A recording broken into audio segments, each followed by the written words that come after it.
नमस्कार. श्री स्वामी समर्थ. मी आज तुम्हाला स्वामी महाराजांच्या काळी घडलेली छोटीशी कथा वाचून दाखवणार आहे. कथेचे नाव आहे मुक्या ब्राह्मणाला स्वामींनी वाचा दिली. एक ब्राह्मण मुका असल्याने ते स्वामी महाराजांची 12 वर्षे सेवा करीत होते. त्यांची भक्ती आणि एकनिष्ठपणा बघून स्वामी महाराज प्रसन्न झाले आणि ते नेहमी स्वामींच्या दर्शनाला येत व स्वामींची सेवा करत.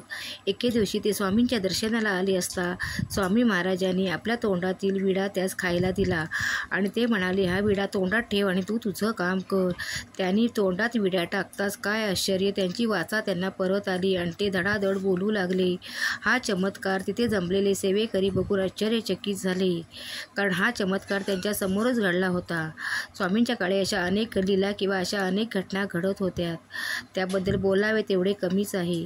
तुम्हाला जर स्वामी महाराजांच्या अशा कथा, त्यांचे अनुभव ऐकायला आवडत असतील तर कोकणी स्वामी सेवेकरी या मराठी चॅनलला नक्की भेट द्या आणि एखादी गोष्ट आवडली असेल तर ती नक्की शेअर करा आणि आताच या चॅनलला सबस्क्राईब करून ठेवा, जेणेकरून स्वामींच्या काळी घडलेल्या कथा, त्यांच्या लीला पहिल्यांदाच तुम्हाला ऐकायला मिळतील किंवा अनुभवायला मिळतील.